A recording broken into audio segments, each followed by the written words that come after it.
Sou o pastor Marcelo Vaz, da Igreja de Nova Vida em Vila Marilena. Como vai você? Muito bom ver você aqui no canal, no YouTube da igreja. Peço encarecidamente que você possa nos ajudar se inscrevendo, se inscreva no nosso canal, compartilhe o nosso conteúdo, as nossas mensagens. Se você puder comentar, também vou ficar muito agradecido.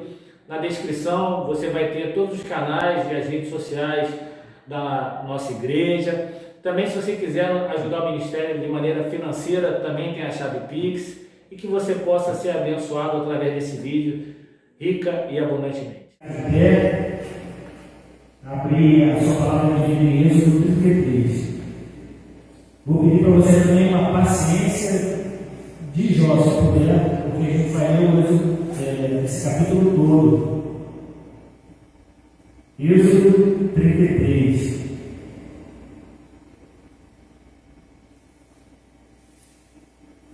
Botei o título da mensagem: Apenas a presença de Deus.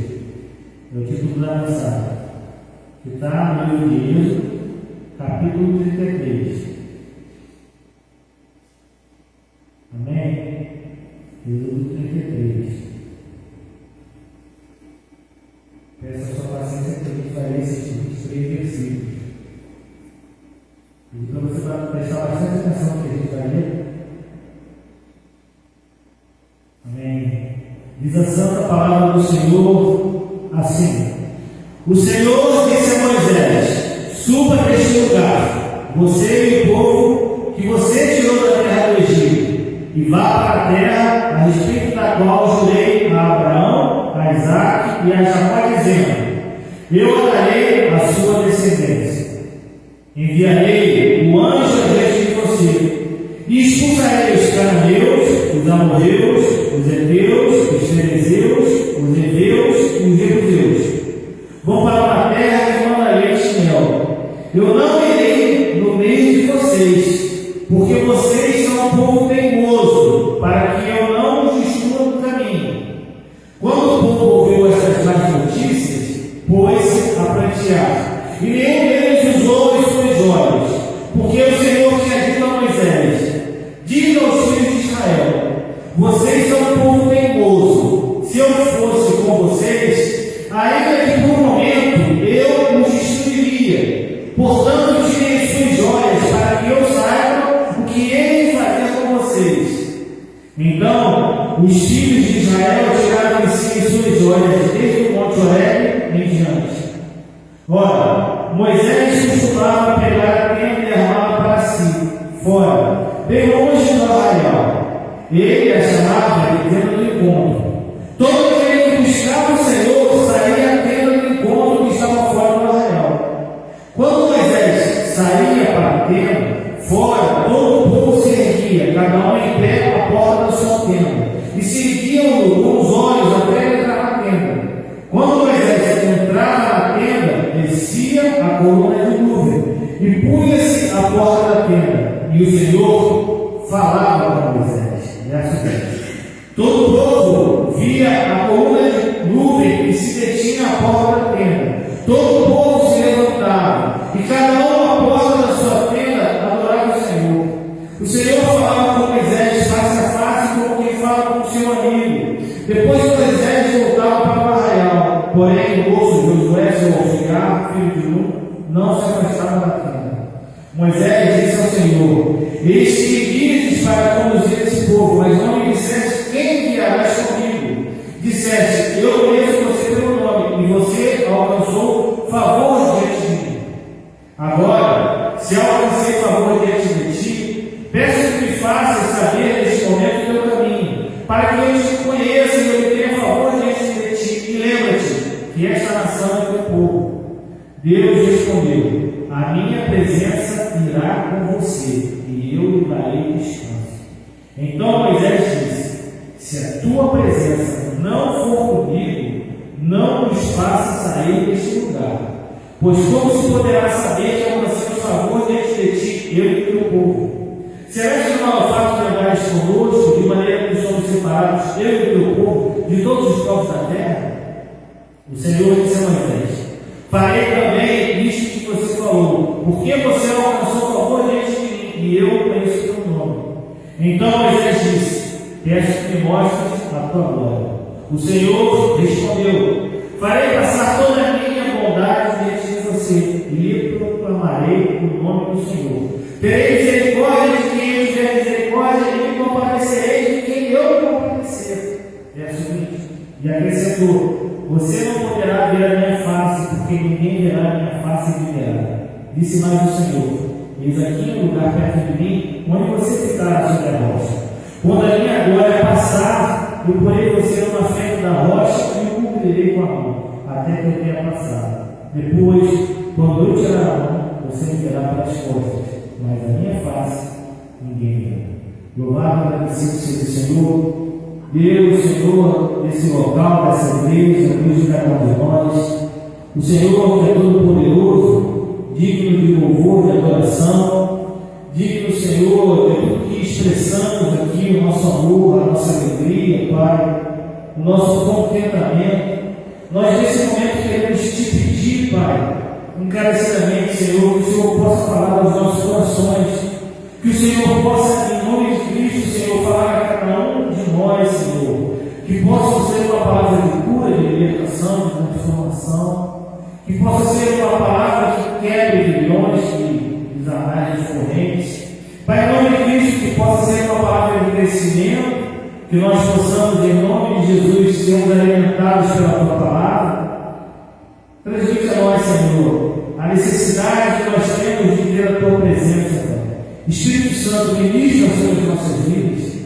Seja conosco nesse momento, glorifica seu nome, Pai. Não, Senhor, nos deixe sair daqui sem ouvirmos a Tua voz, Senhor, sem sentirmos, Senhor, o Teu amor e a Tua paz, Senhor. Que haja glorificação em nós quando sairmos desse lugar, que sairemos diferentes da maneira que entramos, Pai. Que o meu egocentrismo, que o meu eu seja fulminado, exterminado nesse momento, Pai, para que eu não possa atrapalhar uma vida contigo, Senhor, aqui, naquilo que o Senhor quer que o seu povo ouça, Pai. Em nome de Cristo, Senhor, fala aos nossos corações, nos abençoa, Pai. É a oração que fazemos, em nome de Jesus, que todos digam amém e amém. Podemos sentar. O que vemos atualmente nas igrejas de hoje, são pessoas que procuram. Elas procuram e com certeza elas não vão achar as bênçãos de Deus na figura de um homem. Pessoas que procuraram igrejas evangélicas para receber bênçãos, e elas procuram não por causa da figura do ser de Deus, mas por causa da figura de um homem. Às vezes a figura de uma mulher também, há uma verdadeira peregrinação de pessoas atrás de pessoas, para alcançarem aquilo que as pessoas não podem dar ou realizar, simplesmente porque são pessoas, seres humanos ilimitados. A igreja tem sido um bastião de condutas ilícitas, de falsos pregadores que usam a palavra de Deus para enganar, para ludibriar o povo. E sabe de quem é a culpa? A culpa é do próprio povo. A culpa, no primeiro momento, é do próprio povo. Osés já havia advertido sobre um engano a Israel por conta da falta de conhecimento de Deus. E é o povo que é enganado por sua culpa.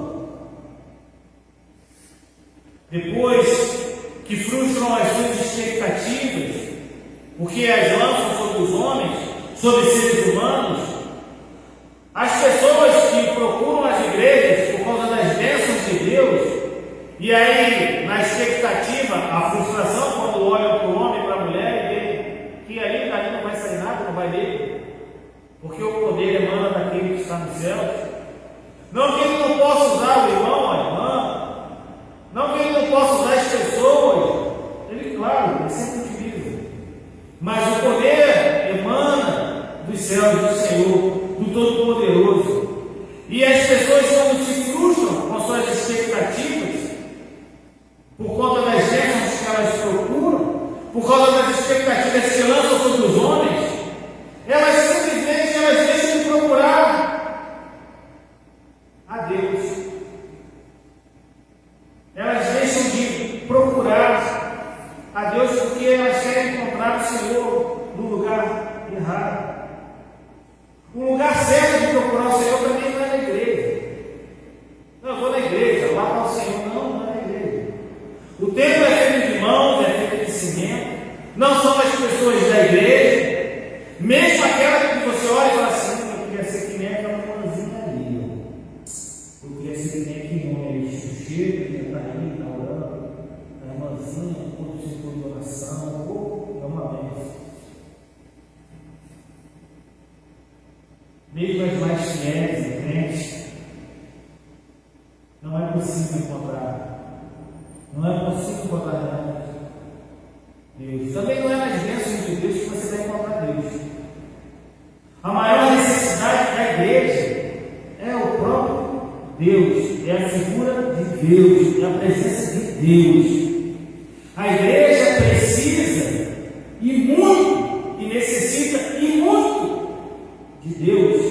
O Deus das bênçãos é melhor do que as bênçãos de Deus.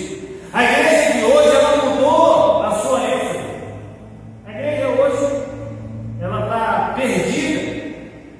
Sempre falo isso, um colega uma vez falou que a igreja, o evangelho, perdão, de Cristo no Brasil, é como se fosse um oceano, só que de águas rasas. Ele espalhou, chegou ao Ribeirinho, no Amazonas, chegou lá no Bolsão, no Rio Grande do Sul, chegou lá na área de Corumbá, chega lá no centro da Bahia de Porto Seguro, também chega nesses 4 cantões aí do Brasil, mas as águas desse oceano, rasas, as pessoas, elas não procuram Deus. A igreja de hoje, ela mudou a sua ênfase. A pregação moderna diz que o fim principal do homem é glorificar Deus. Não é. O fim do homem o fim de Deus é glorificar o homem. É isso que a igreja tem falado hoje.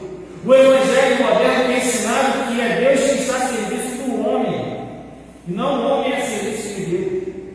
Então Deus está aqui ao nosso serviço. A gente vai falar, Deus, eu quero isso, eu quero aqui, coloca aí na parede. Deus está aqui não para servir, mas para ser servido. Servido com a nossa adoração, com o nosso louvor, com tudo que temos, com tudo que somos. A igreja tem mudado a sua ênfase na de hoje. Não é mais Deus que é a medida e o fim de todas as coisas. É o homem. O homem sim agora é a medida de todas as coisas. Então a gente está medindo com a regra errada. A gente está medindo com o instrumento errado. O homem tem trocado Deus pelas bênçãos, pelas dádivas de Deus. As pessoas, elas querem a salvação. Eu quero a salvação. Se você chegar em qualquer lugar e perguntar quem quer a salvação, todo mundo vai levantar a mão. Agora, se você perguntar quem quer o Salvador, eu não sei se todas vão levantar. Se você chegar e falar, olha, quem quer o dom de Deus, os dons de Deus, quem quer? Quem quer o doador dos dons? Querem coisas, mas não querem o Deus. No passado, a presença de Deus era a coisa mais importante que o povo de Deus buscava. No passado. A palavra de vida diz que Deus apareceu para Moisés no deserto, numa sarça. A glória de Deus, ela se manifestou. E diz que Moisés ele caiu com o rosto em terra. A presença de Deus revelou-se poderosa lá no Egito, quebrou o poder dos deuses e o orgulho de Faraó. O povo então foi liberto pelo sangue do Cordeiro, protegido pela presença de Deus na coluna de fogo e de nuvem. A nuvem era o símbolo da presença de Deus. A presença de Deus, ela dava direção de dia e proteção à noite. Mas houve um dia, nessa peregrinação, que a presença de Deus, ela foi embora do arraial de Israel no meio do deserto. Por quê? Porque o povo pecou. E quando o povo peca, e o pecado, ele faz separação entre nós e o nosso Deus. A maior tragédia do pecado é que ele afasta o homem da presença de Deus. A fonte de vida informa que Deus disse para Josué que não seria mais com o povo enquanto houvesse pecado no arraial de Israel. Quando os filhos de Eli pecaram contra Deus, a arca, símbolo da presença de Deus, foi roubada e a glória de Deus.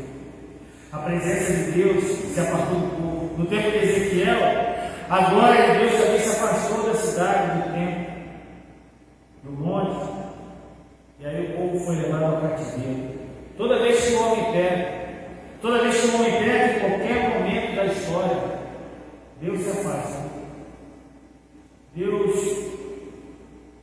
Ele não compartilha com o pecado do homem. O pecado faz uma grande separação, uma imensa separação. É um abismo que separa os homens de Deus. E a presença de Deus, ela é vital, principalmente para a igreja. É principalmente para nós crentes. A presença do Senhor, ela é de vital importância.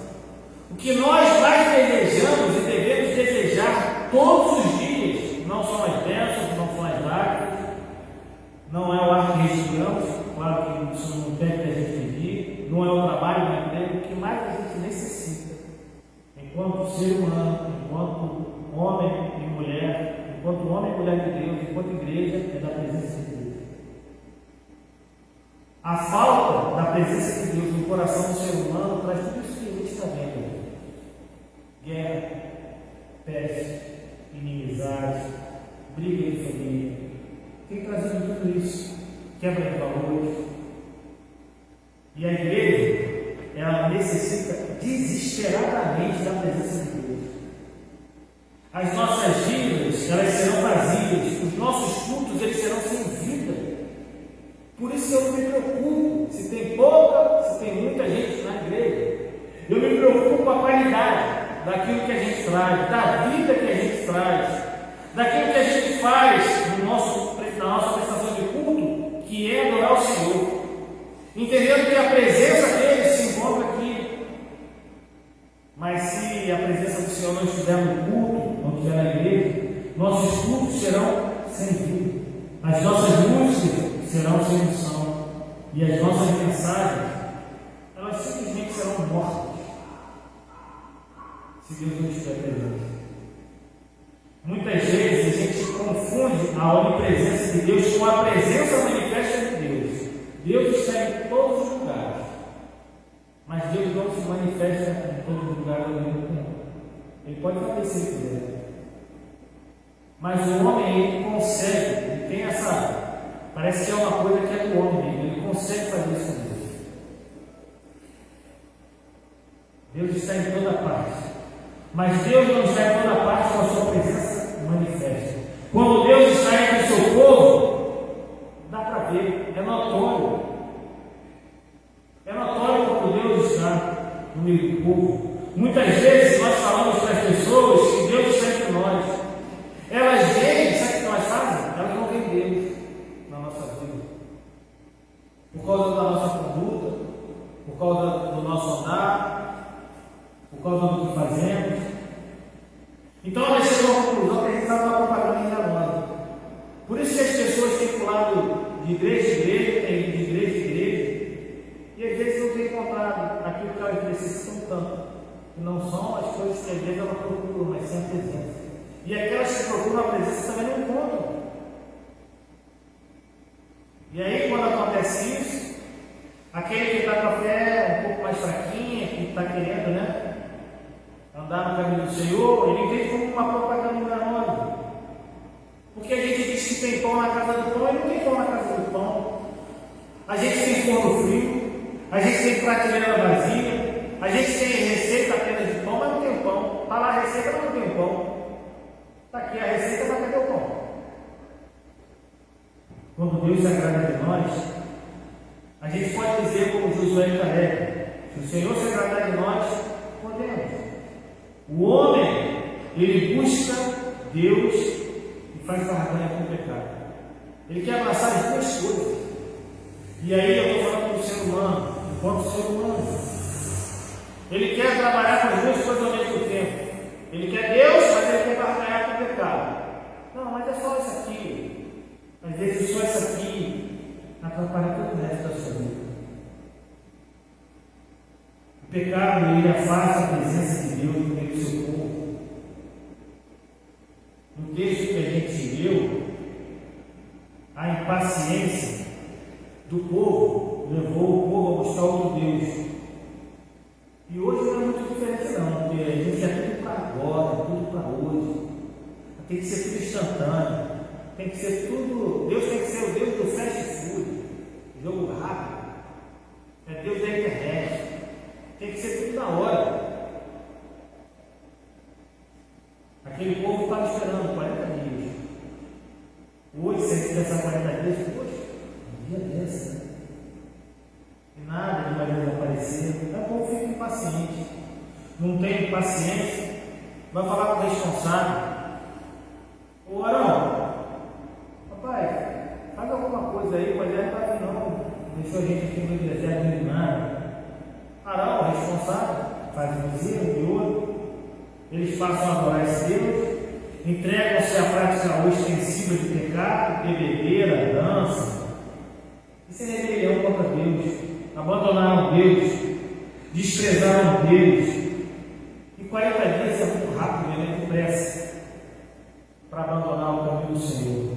E porque eles abandonaram a Deus, se curvando diante de um ídolo, de um falso ídolo, sucumbiram na decadência moral. Arão segue a atenção do povo para se desviar. Depois ele usa, com Moisés, uma racionalização descabida. E Deus ele fica irado também. O povo ficou impaciente e aí tomou uma atitude que deixou Deus irado. Irado contra quem? Contra o seu próprio povo. Aí Moisés falou: quem é do Senhor, vem a mim. Quem é do Senhor, vem a mim. Aos que andam com Deus e os que andam segundo os seus próprios corações. Tem pessoas que andam com Deus, outras andam segundo aquilo que o seu coração fala. Não, o coração. Eu sempre falo, se tem alguma coisa no coração, vai para Deus. Deus intentou destruir o seu povo. Deus pensou em começar uma nova nação. Deus falou com você, mas olha só, vamos terminar, acabar com esse pessoal que está aumentando mais. O pecado tem aí tido uma proliferação desse povo que está me incomodando. E eu estou lá, a minha presença está lá, a nuvem está lá. Eu estou lá de dia, estou lá de noite, estou cuidando, o maná está caindo. Eles estão vendo milagre todo dia. Caindo maná do céu. Todo dia. Chegava no sábado, para ir 2 vezes a pensão, para domingo e ficar tranquilo. Está sexta da sábado. Deus quis acabar com o povo que ele chamou de ser. Moisés podia ter falado: está legal, acaba com o povo. Pode acabar porque nem eu estou aguentando. Também não estou aguentando. O senhor está aguentando, imagina eu. Fico o dia a dia aqui, né? Tem que ficar esperando uma fila de pessoas aí. Às vezes é briga de vizinho, briga de marido com mulher, briga de filho que pai.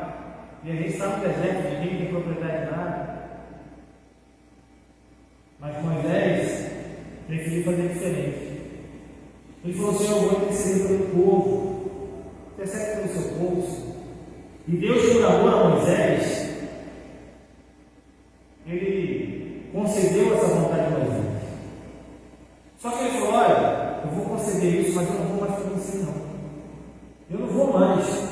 Vocês vão, não vou acabar com o povo, agora você não. E essa é a maior tragédia que pode acontecer ao povo de Deus. É Deus se afastar dele. Se Deus é por nós, quem será contra nós? Mas e se Deus não for conosco? Se Deus não estiver com a gente, se Deus não estiver conosco, não só na hora da tribulação, na hora da alegria, até a nossa alegria ela é cerceada, até a nossa alegria é diminuída. Deus disse que ia se retirar e realmente se retirou. A nuvem desapareceu por um momento, a coluna de fogo sumiu, os sinais visíveis da presença de Deus desapareceram por um tempo. A igreja de hoje está fraca, seus membros estão caindo nos mesmos pecados do mundo, porque não vivem na presença de Deus, amam o mundo, estabelecimento de Cristo. Tem prazer no banquete do mundo, porque não tem fome de Deus. Você pode escolher o cardápio, o que você quer. Você quer a presença de Deus ou você quer andar no pecado? Não, você quer andar no pecado. É o cardápio aí que tem. Tem muita gente que conhece a Deus. Tem muita gente que conhece a respeito de Deus. Mas tem muita gente que não tem nenhum relacionamento com Deus. Muita gente que não tem nenhum relacionamento com Deus.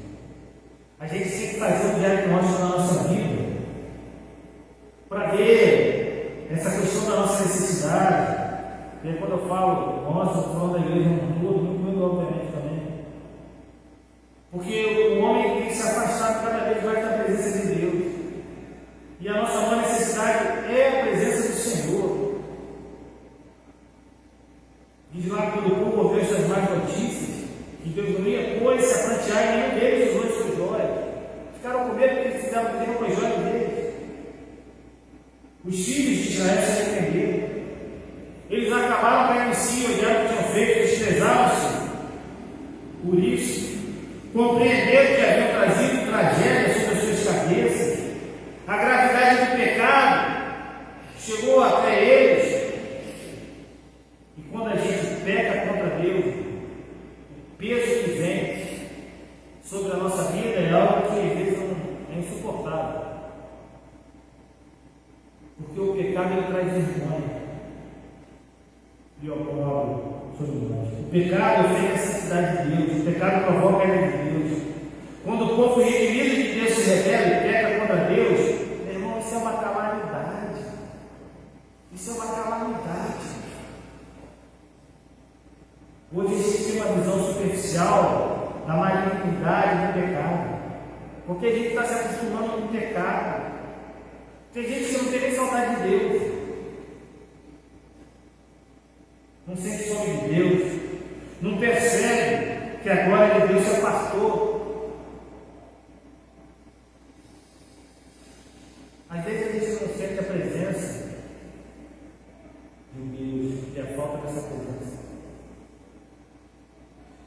A gente tem que ter consciência enquanto igreja que é por causa do pecado que Deus está se retirando do meio do povo. Deus tem se retirado por causa do pecado do homem. O Deus que faz milagres tremendos, o Deus que tirou aquele povo e arrancou com mão poderosa aquele povo do Egito, do cativeiro, dos deuses do Egito, de Faraó, dos cavaleiros, o Deus que abriu o mar vermelho. Agora aquele Deus que aconteceu tudo aquilo que eles viram, não estava mais com eles. Já não estava mais. E aí pronto, eles se alarmaram, plantearam. Não há nada mais sério do que estar sem a presença de Deus. Estou vazio, está sentindo falta de alguma coisa. Presença de Deus. As bênçãos de Deus sem o Deus das bênçãos não tem valor. Canaã não tinha valor se Deus não tivesse com eles. A terra que mana leite e mel sem Deus não ia ter valor nenhum. A posse da terra sem Deus também não ia ter valor. A comunhão com Deus é a própria essência da vida eterna. Diz lá em João 17:3. A igreja pode ter tudo. A igreja pode ter prosperidade, pode ser uma igreja influente, pode ter dinheiro, pode ser influente na sociedade. Mas será que Deus está presente? Será que a sua glória está entre a igreja? Para nós, Canaã, não nos interessa Deus. Para a igreja, não interessa nada disso, prosperidade, influência, dinheiro, se Deus não estiver conosco. A maior necessidade é de Deus. A gente precisa mais do que a água para matar a nossa sede, é da presença de Deus. A minha alma tem sede de Deus vive. Se normalmente, verdadeiramente queremos a presença de Deus em nossa igreja, a gente precisa ter coragem para romper com tudo aquilo que nos afasta de Deus. E o que falta no homem? Coragem. Diz lá, novamente, quando o povo ouviu essa grande notícia e coisa, plantearam um deles os dois seus olhos. Porque o Senhor tinha dito a Moisés, vocês são um povo teimoso. É Deus quem fala. Se eu fosse com vocês, ainda por um momento, eu os destruiria. Deus está virado. Portanto, tirem as suas joias para que eu saiba o que hei de fazer com vocês. Por que lhes dá joia? Porque foram esses adornos que os havia levado à queda. A simples lembrança desse adorno nele, Deus vendo, ia trazer a Deus a lembrança daquela situação. Então, se nós queremos a presença de Deus, a gente precisa se despojar das coisas que ofendem a santidade de Deus, que façam Deus lembrar do pecado que cometemos. Deus disse para Jacó: tira as roupas contaminadas, lave as mãos sujas, joga fora os ídolos. Deus disse para Josué: tira as coisas contaminadas do arraial. Elias removeu o Baal que estava lá entre o meio do povo de Israel e as correntes do céu. A gente precisa chorar pelo pecado, abandonar o pecado e chorar por ele. Por quê? Porque a presença do Senhor se afasta. E aí o Senhor fala: olha, eu vou enviar anjos diante de vocês, e eu vou expulsar os cananeus, os amorreus, os heteus, os ferezeus, os heveus, os jebuseus. O povo não queria ir, porque nada pode substituir a presença de Deus no meio da igreja. Deus prometeu ao povo enviar um anjo, mas a igreja não queria o anjo. O povo não queria o anjo. É lindo, maravilhoso ter um anjo na frente, acampado ao nosso redor, saber que ele está lá, o ministro de Deus, mandado em favor de cada um de nós. Mas Moisés e o povo queriam Deus, porque não tem substituto para a presença de Deus no meio da igreja. Deus prometeu a eles tudo. Deus prometeu a vitória, eles alojar os povos lá na terra, eles teriam vitória contra os seus inimigos. Mas e a comunhão? A comunhão com Deus. Como buscar de volta a presença de Deus no meio do povo? Moisés ele sente o fardo. Em Êxodo 33, ele sentiu o fardo. Ele retira-se para orar. A restauração da igreja começa quando os líderes sentem sobre si o fardo da oração. Tem muito líder que não ora. A restauração da igreja começa quando alguém rompe no estado de letargia e começa a buscar Deus em oração. Ah, não é líder, o povo ora. Não todo mundo orar. Tem que ser assim, todo mundo orando. Foi assim na história. Sempre que um homem, um grupo se consagrou à oração, começou a buscar Deus de uma maneira fervorosa, houve restauração. Sempre foi assim. Porque sem oração, a igreja não tem poder. Sem oração, os corações não se derretem. Sem oração, a glória de Deus não desce sobre o povo. Então Moisés foi orar. Ele foi orar. Não basta apenas deixar o pecado. É preciso a gente ansiar ardentemente pela volta da presença de Deus. E Moisés estava ansioso para que a presença de Deus retornasse. Cadê a nuvem? Não tem nuvem, Senhor. Não faça isso. Não se apague, manda um anjo, Senhor. Não é a mesma coisa, não é o Senhor. Nós queremos a sua presença, o povo precisa da sua presença. É temor, mas ele precisa da sua presença.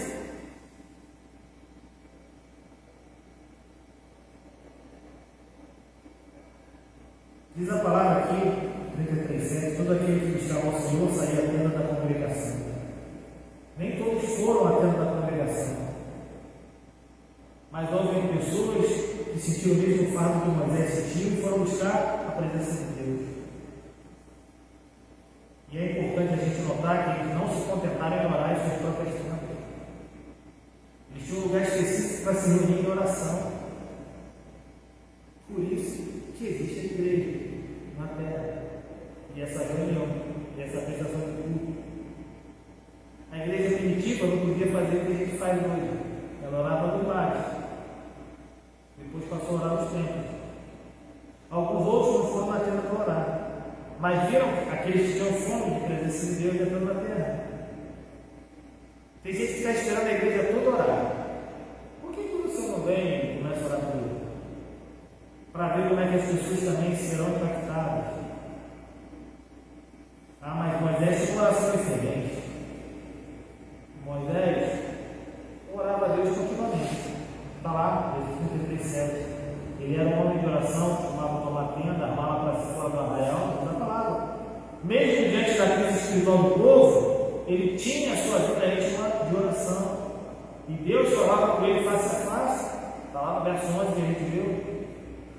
Significa que Moisés tinha intimidade com Deus na oração. Não somente Moisés falava com Deus, mas Deus falava com Moisés. Porque a oração não é um amor, mas é um diálogo com Deus. E Moisés orava porque era necessário. Era necessário e é necessário nós orarmos para conhecermos e termos intimidade com Deus. Para honrarmos a Deus e restabelecermos a sua glória dentro da igreja. Para termos mais de Deus na nossa vida. Para vermos a glória de Deus. Se a gente cumprir com todas as etapas de retorno à presença de Deus, ela volta sobre o seu povo. Moisés fez isso. Quando Moisés se separou para buscar Deus, e o povo também foi buscar Deus, a nuvem da presença de Deus, ele veio sobre a tenda da congregação. Diz lá quando Moisés entrava na tenda, descia com o homem de nuvem e punha-se à porta da tenda. E o Senhor falava com Moisés. Quando a presença de Deus veio sobre a tenda, o povo começou a adorar a Deus nas suas tendas. A oração é uma das coisas. Deus havia dito que a sua presença viria com o povo. Mas quando o povo se arrependeu e orou, buscou a Deus, Deus disse: a minha presença será contigo e eu te darei descanso. Tem gente que não sabe porque está cansado. Tem gente que não sabe porque está atribulado. Quando a presença de Deus é restaurada, o povo quer mais de Deus. Quando a presença de Deus é restaurada, a gente deseja de forma ansiosa ver a glória de Deus. Para a gente finalizar e orar, a gente pode concluir que o sinal da presença de Deus que tinha ido embora, ele volta. A igreja é restaurada, porque houve uma manifestação da presença de Deus no seu meio. Há uma nova vitalidade. É assim na nossa vida. A adoração torna-se viva. Eu não preciso saber ou estar no meio de pessoas que não creem na mesma fé que eu e estão lá destruídas espiritualmente para eu não estar bem. Não, eu estou bem. Estou em oração do Senhor, vamos lá. Guerreando em oração com Deus, orando fervorosamente. A coluna de nuvem cobre a tenda. Os corações daquele povo se dobram no lado. A glória de Deus, ela se manifesta em Jesus. Diz lá em João 14, o verbo se fez carne e habitou entre nós, cheio de graça e verdade, vimos a sua glória, glória como unigênito do Pai. E a promessa de Deus: este estarei contigo todos os dias até a consumação do céu. Jesus, ele está aqui, está no meio de nós, disponível. Diz a palavra que ele bate a porta, ele não arromba a porta. Ele está aqui. O que a gente tem que fazer? Adorar, buscar, orar, fugir do mal, fugir da aparência do mal, fugir do pecado. Vamos orar.